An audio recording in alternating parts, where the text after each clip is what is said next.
Han So-hee nakikipagparinigan kay Yeri, tapos Ryu Jun-yeol na dahilan ng lahat, tahimik lang at walang kahit anong imik. What?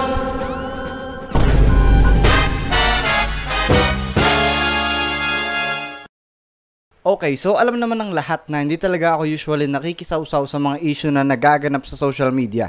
Pero since nandito yung pinakamamahal kong si Han So-hee, makikisawsaw tayo this time. For starters, para sa mga hindi nakakakilala, si Han So-hee ay isang Korean actress na nakilala para sa mga roles niya sa k-dramas na The World of the Married, kung saan gumanap siya doon bilang isang kabit, at para sa pinagbidahan niyang series na My Name. At si Ryu Jun-yeol naman ay isang Korean actor na nakilala para sa role niya bilang si Kim Jong-won aka Torpe ng Reply 1988. Nakatrabaho siya doon ni Yeri and spoiler alert, naging the one that got away siya ni Yeri doon sa palabas na yun. Pero in real life, naging magkarelasyon sila sa loob ng 7 taon. At si Lee Yeri naman ay isang member ng Korean girl group na Girls' Day at isa siyang actress na nakilala din para sa role niya sa Reply 1988 na si Song Dok-sun. Kung di mo sila kilala at hindi mo pa napapanood yung Reply 1988, maybe hindi ka nga lang talaga isang K-drama fan. Pero anyway, yung mga pangyayari according sa ilang news articles at sa mga rumors ng mga chismoso at chismosang nagkalat sa internet. Noong kalagitnaan ng March 2024, nagsimulang magkaroon ng dating rumors between Han So-hee and Ryu Jun-yeol. Yun ay matapos mapansin ng mga fans na parang magkasama sila sa Hawaii. Agad yan dininay ng agency nila at kinabukasan kinonfirm din. Dito na pumasok sa eksena si Yeri. In-story niya yung lugar na pinagbakasyonan nila nang may caption na ganito. Ang labas, parang nagpaparinig siya at nagiging bitter tungkol dun sa relationship nila. Kalaunan, nag-story din si So-hee sa Instagram ng parang response dun sa pagpaparinig ni Yeri na may ganitong caption. And binura niya rin. Pero syempre, mabibilis mag-screenshot yung mga fans kaya nakita nyo. Then, nagkaroon niya ng samot-saring negative and positive na reaction mula sa mga fans and syempre, hindi mawawala yung mga pambabash, especially kay So-hee. May mga nagsasabi na homewrecker daw siya, ganito, ganyan. Pero ang relasyon ni Jun-yeol at Yeri nagtapos daw noong early 2023 and nagsimula lang mag-date si So-hee at Jun-yeol ngayong 2024. At kung i-describe mo, parang masasabi mo nga rin naman na ill-fated yung relationship nila nang dahil sa reaction nitong mga fans na to. Si Jun-yeol naman tahimik, walang kahit anong imik, walang kahit anong official statement o kahit story man lang. And then nag-release si So-hee ng official statement sa personal blog niya kung saan nilinaw niya na hindi nagkaroon ng third party. Humingi rin siya ng tawad para dun sa behavior niya na pagpo-post ng something cryptic. Kung gusto niyong basahin yung buong statement niya, post niyo na lang to. Then nagtuloy-tuloy yung ingay ng mga fans sa social media. After 2 weeks, guess what? Habang pinag-iisipan ko pa lang tong video na to at nag-aabang ako ng bagong balita tungkol sa mga nangyayari, it turns out na nag-break na sila. Yan ay 2 weeks after nilang i-public na in a relationship sila. Kasalanan nyo tong mga fans kayo. And ang pinaka-latest na update habang nire-record ko tong video na to is magkakaroon sana supposedly ng K-drama si So-hee kasama si Jun-yeol. Pero dahil nga sa mga nangyari, umurong na si So-hee. Ngayon, magiging patas ako sa pagbibigay ng opinion ko. Alam kong alam nyo na isa ako sa mga pinakamalaking fans ni So-hee. Pero this time, magkakaroon ako ng fair judgment. Ngayon, dito sa issue na to, may 3 bagay lang ako na gustong i-point out.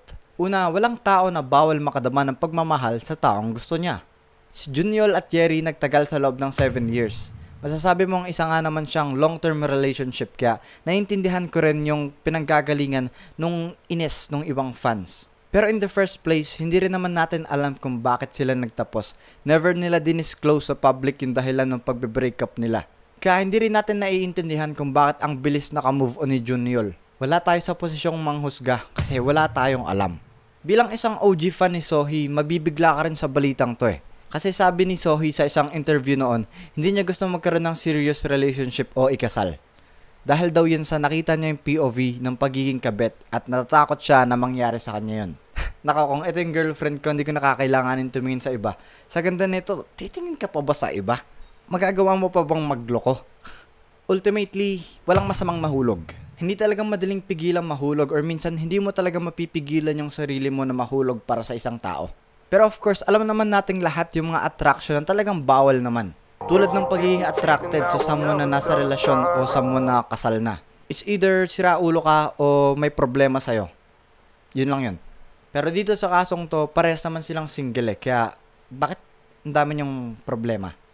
Pangalawa, kapag under pressure, huwag gagawa ng impulsive decisions o magsasalita ng mga bagay na hindi pinag-isipan. Parehas lang tunong sa concept na huwag ka gagawa ng desisyon ng nakabase sa emosyon. Si Sohee, marami siyang natanggap ng mga harsh comments. Tatawa ako dun sa isang comment na sineryoso niya daw yung pagiging kabit niya dun sa K-drama. Pero alam naman natin na hindi siya naging kabit, hindi yung totoo, pero nakakatawa yung joke. Pero kung ikaw nga naman yung mapunta sa situation niya, paano ka kakalma? Ang hirap kumalma mentally dahil sa pressure. Ikaw ba naman makatanggap ng pagkadami-daming comments ng dahil lang sa pagkakaroon mo ng relationship eh?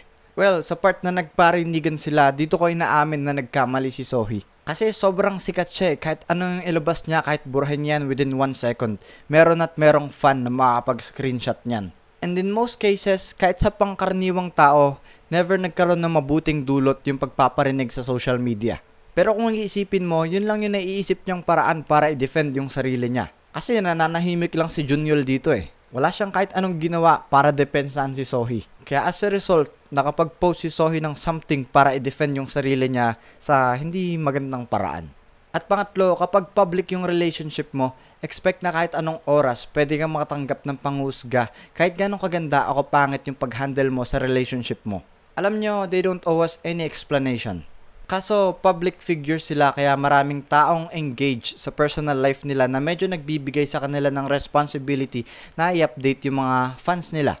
Pero as humans, basic human needs natin yung personal and private space. I mean, ganun na bang kaboring yung buhay ng mga tao ngayon? Walang-wala silang magawa kaya nakafocus na sila sa buhay ng ibang tao. And kapag naging subject ng panghusga yung relationship nyo, bilang isang lalaki, responsibilidad mo na protektahan yung babaeng minamahal mo. Never pa akong pumasok sa isang relationship. Pero kung ikaw ay someone na gustong mag-commit sa babaeng minamahal mo, kailangan mo i-consider at tandaan na responsibilidad mo na protektahan yung babaeng minamahal mo. Kasi after all, kung mahal mo talaga yung tao, never mo gugustuhin na malapit siya sa kahit anong harm. Ako, kung ako yun, di kita gaganunin.